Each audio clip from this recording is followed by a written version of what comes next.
Pour la session allant de décembre 2015 à février 2016, le candidat stagiaire Rodé Panda et Karel Devokolo étaient de la partie parmi une vingtaine de journalistes de 12 autres pays d'Afrique francophone.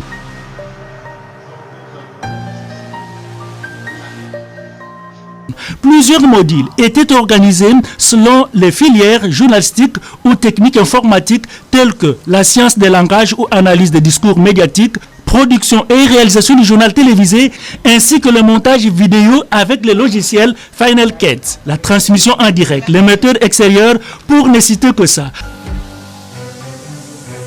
En plus des exposés théoriques, d'autres séances d'application suivaient pour la mise en pratique des connaissances apprises, ce à travers des visites organisées dans les installations de services studios de l'Union des radios-télévisions égyptiennes sous forme de travaux dirigés.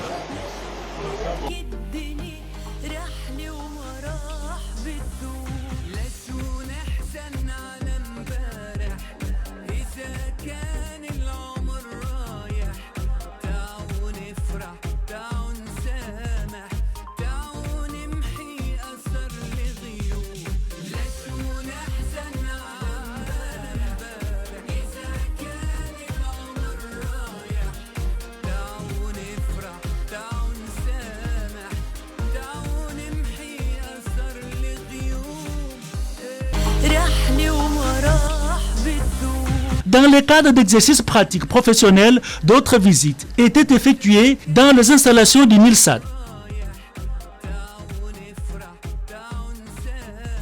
Le DG, le directeur général de cette institution, en dévoile le contenu. Fréquence de radio.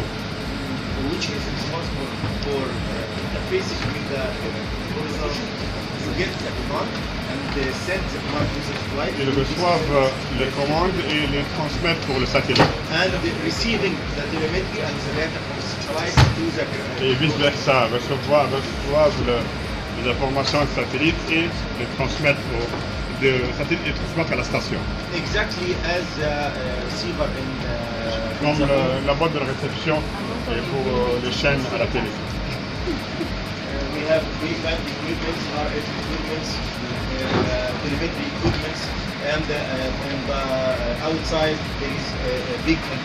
Il y a à l'extérieur un grand parabole pour la réception et transmettre les informations.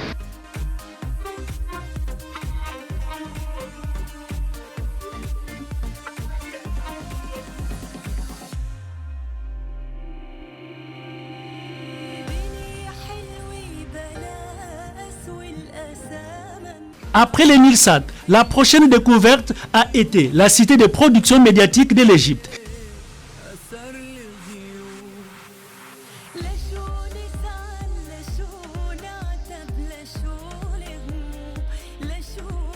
Ici, on trouve tout le nécessaire pour une production, émission ou film documentaire.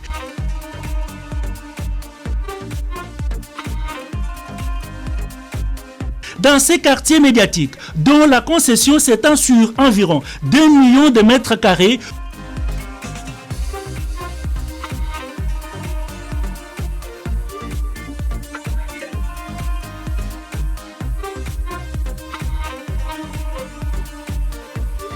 tous les aspects en échantillon représentatifs de la vie en Égypte, les us et coutumes, aussi bien traditionnels que modernes, s'y trouvent, avec différents rappels historiques. Toutes ces constructions que vous voyez, c'est complètement en bois. Et pourquoi c'est en bois? Parce que ici, on a une expression, on dit que cette zone a brûlé. Qu'est-ce que ça veut dire, a brûlé? A brûlé, c'est-à-dire on l'a utilisé dans beaucoup de tournages. Comme ça, le spectateur sait toujours que c'est la même place dans la cité de production médiatique. Après un instant, on commence à changer toutes choses, les immeubles, les balcons, les couleurs, tout ça. Et jamais on va faire ça si c'est construit en dur.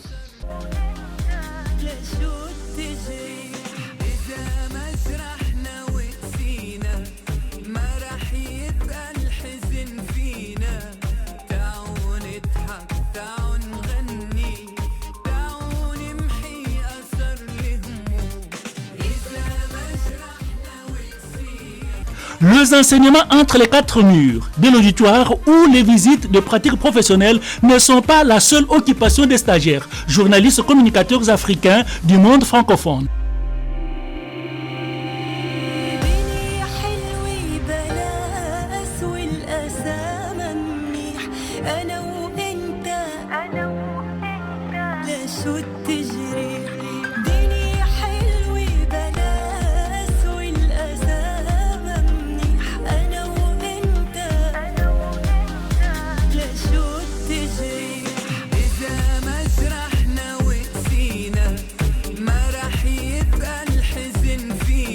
Des visites extra-professionnelles ou excursions de détente et découverte de la diversité touristique de la République arabe d'Égypte étaient alignées.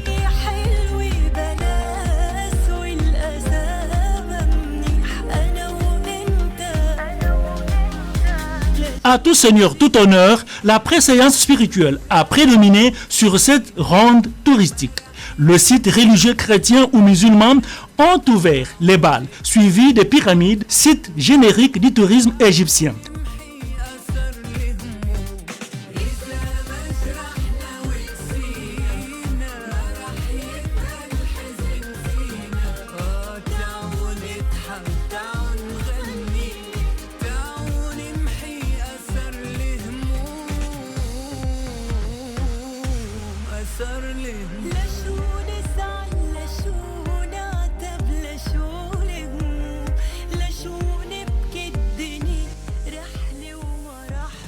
Ces premières pyramides, situées dans la région Giza voisine du Caire, un parmi les 100 autres pyramides que compte l'Égypte, avec sa forme triangulaire, mesure des centaines de mètres de longueur et une vingtaine de mètres de hauteur. Voici sa face cachée. Parce qu'il y a 5000 ans, ce monument-là ne s'appelait pas pyramide. Et comme j'ai déjà dit, notre propre histoire égyptienne est écrite avec nom égyptien 2000 ans après sa fin. La seule chose qui est vraie, c'est ça, c'est qu'on va voir avec nos yeux. Et la beauté de la pyramide, de l'accepter telle qu'elle est. Comment ils l'ont construit, comment ils l'ont fait, comment ils sont montés, comment ils sont partis. Quelles que soient les questions, la beauté, c'est de l'accepter telle qu'elle est. C'est de la pierre. Et dans le monde maintenant, il y a de la pierre. Il y a partout le calcaire, le grès. Mais pourquoi on ne fait pas la même chose? Malgré que c'est simple, ça c'est pas compliqué. C'est une pierre est posée à côté d'une pierre. Dans le livre, on nous dit qu'il y a 2 300 000 blocs. Moi j'ai dit, la pyramide c'est un seul bloc. Comment? Faites attention, il n'y a pas de fondation. Le commencement, l'idée de chercher un endroit pour conserver le corps. Et faites attention, maintenant on est sur un plateau. Donc on monte. Et normalement, l'eau du Nil n'arrive pas durant l'inondation. À la même chose avec les eaux souterraines, d'accord? Donc, on est loin de la question de l'effet de l'eau sur le corps si l'eau s'infiltre. Ici, à l'endroit où c'est rarement qu'il pleut. Donc, on s'éloigne à la question de l'eau. Donc, on a fait une question de sondage pour savoir où on met le corps. Et faites attention, le mot sondage, donc, il y a 5000 ans, en Égypte, il y a une science qui s'appelle géologie. Donc, ils ont compris la pierre. Et ils ont compris comment on traite la pierre. Alors simplement, on a essayé avec un essai souterrain. Ça n'a pas marché, on est entré, faites attention, à l'intérieur, il y a une colline. Dans la colline, on essaie de conserver le corps. Ça n'a pas marché avec le morceau de viande, d'accord? Après ça, on est allé au-dessus de la colline et on a construit une chambre carrée. Et avec les calculs chimiques et magnétiques, on a réussi de mettre le corps à un certain point, pas sur le sol, pour la conserver avec la sécheresse. Encore une fois, parmi toutes les formes géométriques, la seule forme géométrique qui peut conserver l'hydratation pour absorber l'humidité, c'est la forme triangulaire. Si vous prenez n'importe quelle matière, gomite par exemple, et vous formez n'importe quelle forme géométrique, la seule forme qui prend plus d'espace et qui absorbe l'humidité, c'est la forme triangulaire. Et ça, c'est pourquoi les anciens égyptiens ont essayé de faire ça. Faites attention, ce n'est pas des blocs à l'intérieur, c'est un entassement de pierres autour de la chambre carrée pour protéger ce qui est à l'intérieur. Donc, on a donné un aspect triangulaire pyramidal à l'extérieur. Et à la fin, il y avait une forme d'une pierre polie. jetez un coup d'œil devant la personne qui est là. Toute la pyramide à l'extérieur était polie comme ça. Et enfin, la pyramide n'est qu'une tombe. La question d'apporter des pierres ici, c'est à travers les échafaudages. On déplace, attention, je n'ai pas dit ni pousser ni tirer. On déplace les pierres d'un endroit à l'autre pour arriver à un certain niveau. Comment on est arrivé à cette hauteur-là? Imaginez 2 300 000 blocs. Si vraiment il était 2 300 000 blocs, comment il y avait du temps pour faire chaque bloc? Simplement, on a commencé la tombe dès que le roi monte sur le trône. Et dès que le roi est mort, on commence à l'enterrer. Donc, la durée du roi Khéops n'a dépassé une trentaine d'années. Quand on parle du moment du travail, on travaille seulement au moment où le Nil couvre la terre pour prendre l'inondation. Donc, c'est 4 mois par an. Donc, 4 fois 30, c'est 120 mois seulement, peut-être, par laquelle on a construit cette pyramide. Attention, il n'y a pas seulement la pyramide de Khéops en Égypte. Il y a en Égypte 100 formes pyramidales. 100 formes pyramidales, 100 pyramides.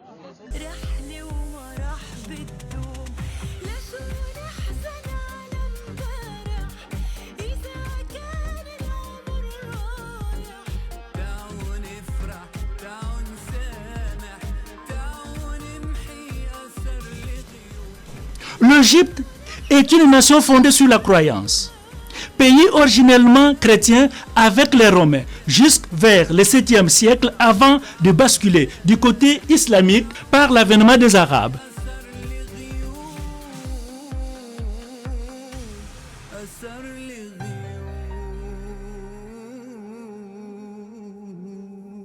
Le site religieux chrétien dénommé quartier copte de l'ancienne Égypte du roi Pharaon, où l'enfant Jésus est resté gardé à la suite de la fuite face à la menace du roi Hérode, le premier temple ou synagogue appelé église suspendue du fait qu'elle est construite au-dessus du toit de bois anciens. Une crèche pour l'enfant Jésus y est installée. Ce site reste très significatif pour l'Égypte car du temps, Dieu a déclaré: de l'Égypte j'ai appelé mon fils, et non pas de l'Orient ou de l'Occident, encore moins d'ailleurs. L'on retiendra qu'à chaque endroit où est passé l'enfant Jésus, un miracle s'est produit.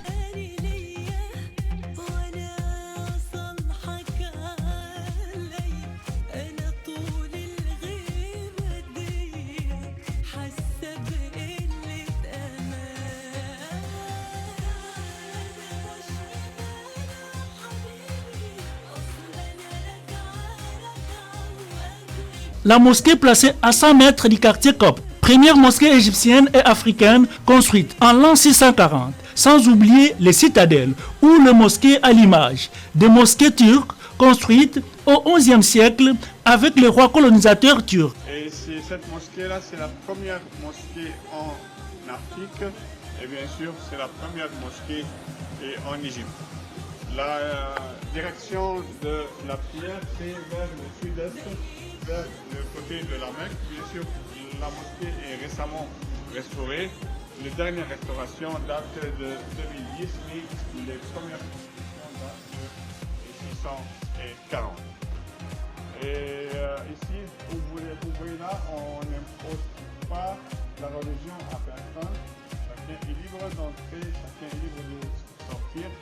Et il n'y a pas cette question de sunnite ou bien chiite en Égypte, mais normalement l'Égypte est sunnite. La capacité, je n'ai pas compté, mais récemment, la mosquée est à l'extérieur, dans une des nuits de Ramadan, allait à plus que 35 000 personnes. À l'intérieur et à l'extérieur.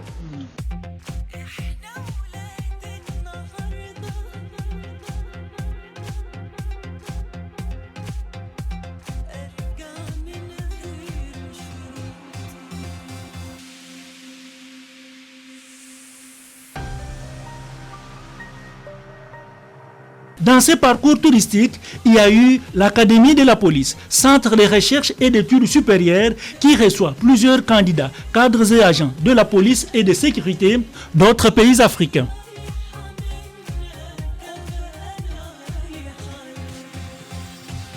Le général responsable numéro 1 de cette institution fait des cadeaux symboliques pour édifier leurs hôtes.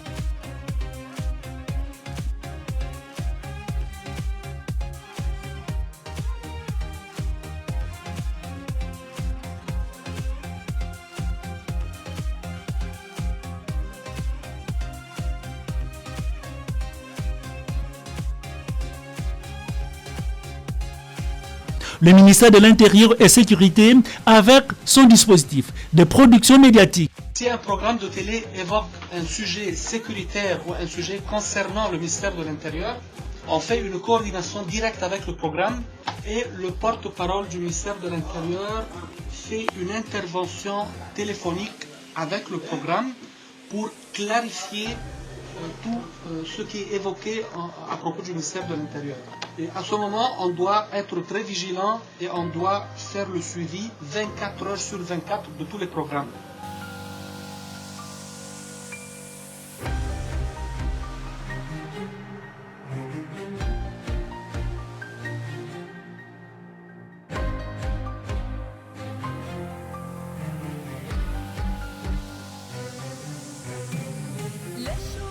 El Arabi, complexe industriel spécialisé dans la fabrication des appareils électroniques.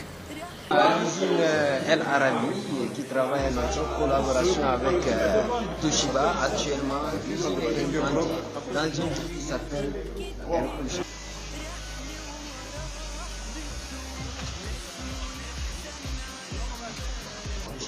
Donc, il y a 23 paramètres. Parmi les paramètres, c'est là. Donc, il peut savoir est-ce qu'il est juste ou pas.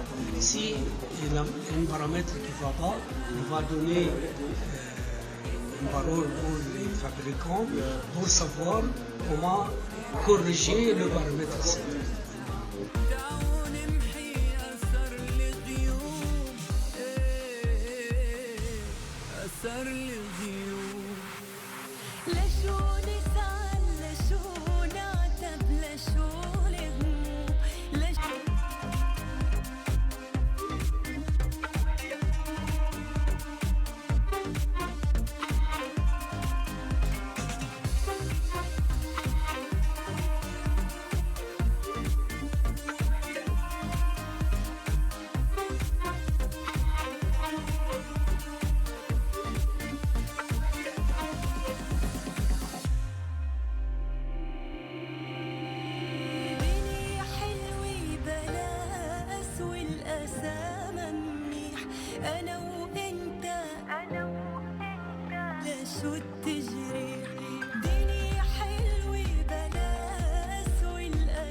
Alexandrie, l'une des provinces de l'Égypte, capitale économique de ce pays situé à plus de 200 km du Caire, la capitale. Elle est construite au bord de la mer Méditerranée, une ville de découverte pour les stagiaires de la 31e promotion. Dans cette ville, l'attention a été plus focalisée sur la citadelle de Qaitbay, fondée de 1468 à 1496 par Sultan al-Ashraf Abu Kaibat, un jeune homme de 20 ans venu en Égypte comme esclave avant de devenir chef de l'armée.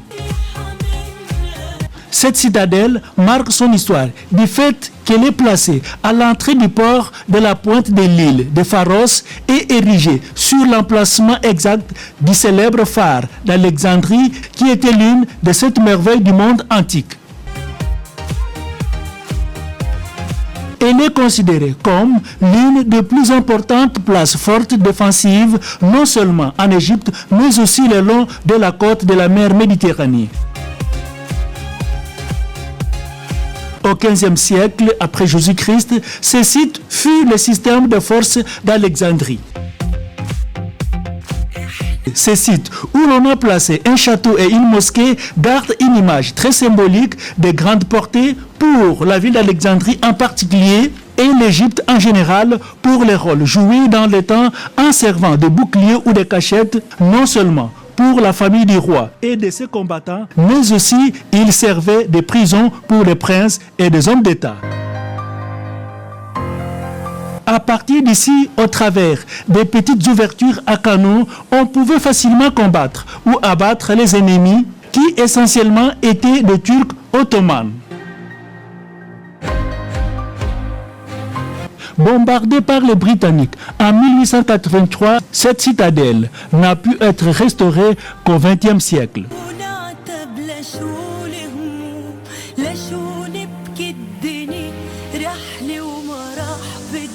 Toujours à Alexandrie, la bibliothèque a figuré sur l'agenda des stagiaires.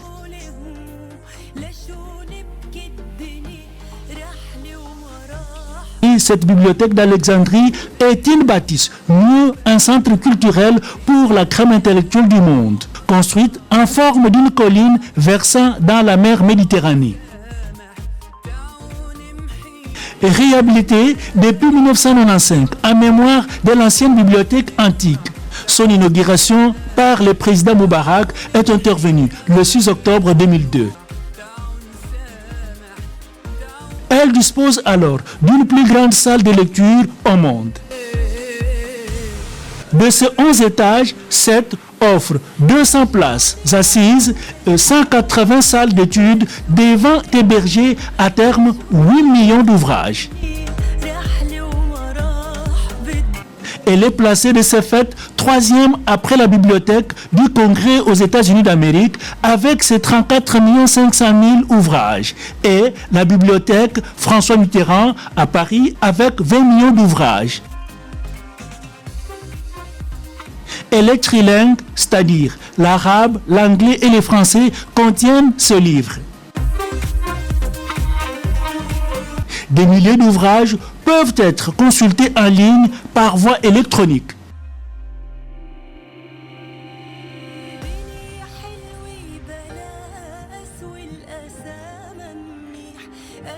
L'hôtel La Palestine à 5 étoiles avec plus de 600 chambres dont le coin de l'angle est planté dans la mer Méditerranée a servi de cadre pour le séjour des journalistes.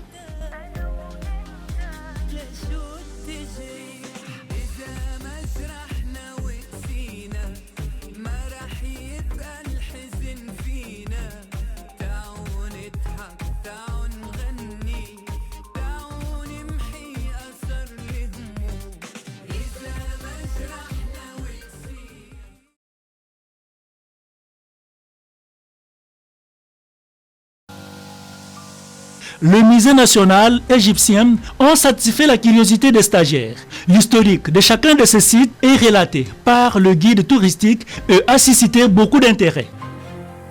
Le musée national où l'on trouve encore la base de l'histoire antique de l'Égypte, illustrée par plusieurs pièces artistiques et archéologiques et dont la valeur de la seule statue du momie est évaluée à des milliards de dollars américains.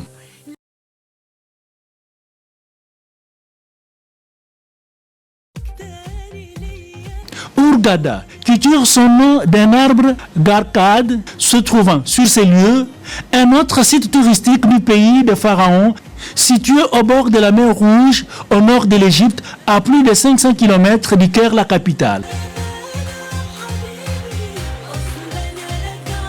Depuis le début du XXe siècle, Hurghada était un havre pour les pêcheurs arabes venus de l'Arabie Saoudite avec 6 huttes construites avec la laine et le poil de chameau, ouvrant ainsi un marché de vente de poissons avec les caravanes égyptiennes de la Haute-Égypte.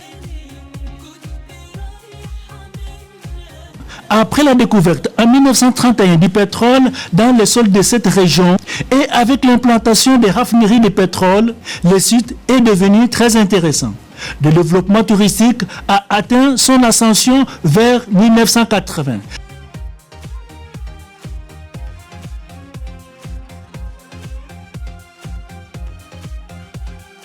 Ces multiples richesses naturelles ont attiré de nombreux investisseurs arabes, européens et américains.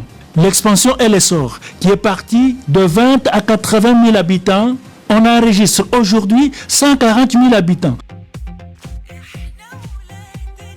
Sans compter les millions de touristes qui fréquentent les lieux chaque année à cause de son soleil quasi permanent.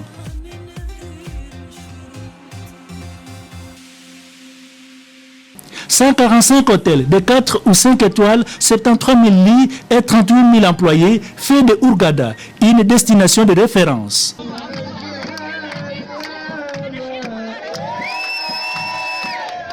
Il est un Eldorado de tous les adeptes de la plancher à voile de la mer Rouge.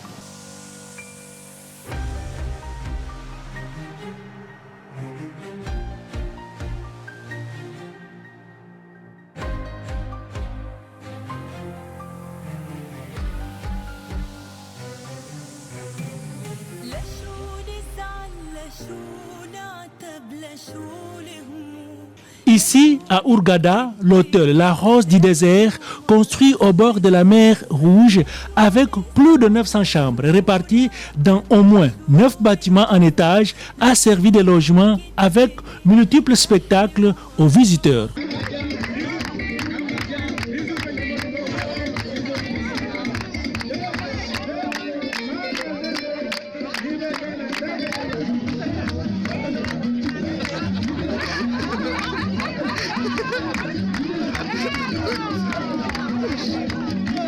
Le nouveau canal de Suez à Ismailia, au port Saïd, qu'il faudra désormais compter comme deuxième ressource économique de l'Égypte à cause de son élargissement en grandeur et en profondeur, facilite et augmente la fluidité des navires du nord au sud. Et le port de Suez, c'est le plus ancien port de l'histoire. Alors les bateaux arrivent à travers la mer Rouge et entrent dans le canal creusé par les anciens Égyptiens. Alors le premier canal s'est creusé sous le règne d'un pharaon qui s'appelle Sésostris Ier, et 1874 avant Jésus. Après ça arrive à Suez, après ça elle se déplace vers le lac Zaber. Alors elle arrive dans un lac ici à Ismailia qui s'appelle le lac Timsah, autrement dit lac du crocodile, et se déplace du lac Timsah vers le Nil. Dans cette période-là, on parle de 1874 avant Jésus, il y avait 7 branches, et il y avait une branche qui s'appelle le Pélysium. Et à travers cette branche-là, les bateaux se déplacent soit au nord, soit au sud. C'est le premier canal maritime dans l'histoire. Quand les pharaons ont relié les deux mers à travers le Nil, ils ont gardé l'eau douce, la douceur de l'eau du Nil. À travers ce canal, les bateaux se dirigent soit vers l'Europe, soit vers le sud et l'Égypte. À cette période-là, c'était le centre de la civilisation. La première inauguration du canal de Suez était vers 1874 avant Jésus, dans une ville qui s'appelle actuellement. Il y avait un fort qui s'appelait le fort de Saro, et dans ce fort-là, les invités des anciens rois ont regardé, c'était témoins de l'inauguration du premier canal du monde.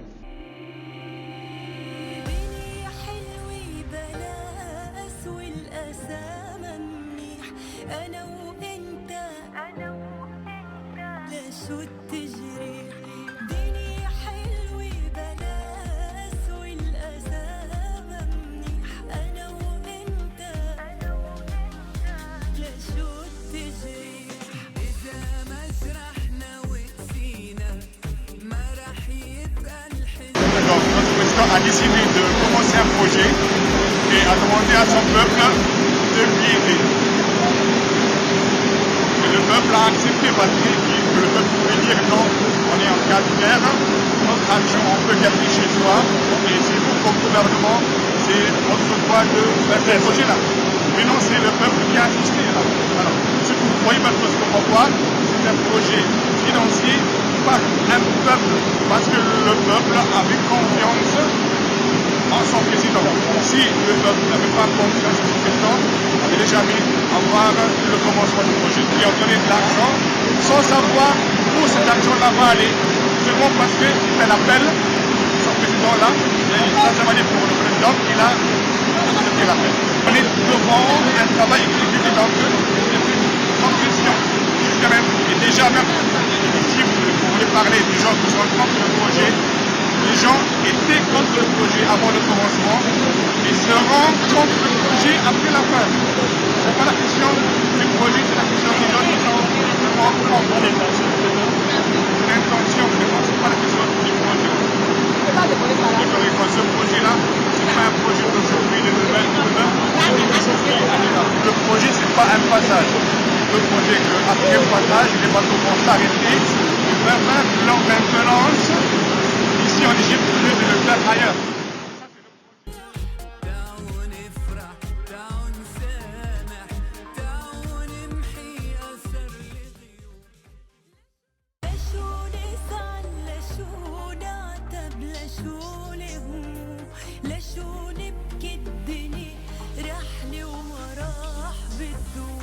La boucle du séjour et périple touristique s'est faite par une randonnée fluviale nocturne à bord du bateau Cristal. Ici, une autre face de la culture égyptienne a renseigné sur beaucoup plus d'autres aspects et richesses culturelles de ces pays millénaires.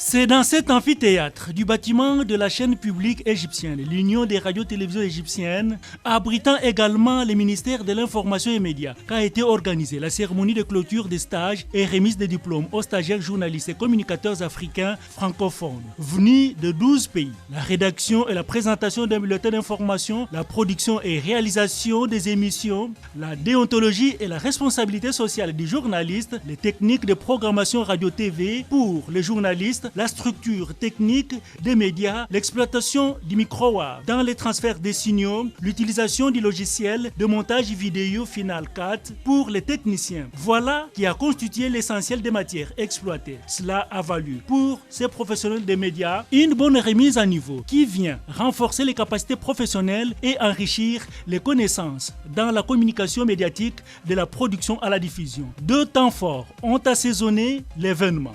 Les discours ainsi que la remise des diplômes. Dans le mot de circonstances des stagiaires, lu par leurs représentants, il a été souligné essentiellement la satisfaction et le bénéfice que leur procure cette formation, une valeur ajoutée dans la suite de leur vie professionnelle, en vue de bien jouer leur rôle dans la société. Pour l'envoyé du ministre de l'Information qui a présidé la cérémonie, tout en rappelant les bonnes relations que partagent l'Égypte et le pays africain, il a fini par responsabiliser ses récipiendaires avec interpellation sur la tâche lourde qu'ils ont dans la société, celle d'informer, éduquer et conscientiser leurs populations respectives pour un développement intégral. Les invités des marques, parmi lesquels les chairmen de la radio-télévision nationale égyptienne, le staff dirigeant de cet institut, ainsi que les différentes délégations diplomatiques accréditées au Caire, dont les pays d'où proviennent les stagiaires, ont honoré la manifestation. La remise des diplômes, deuxième partie de la manifestation,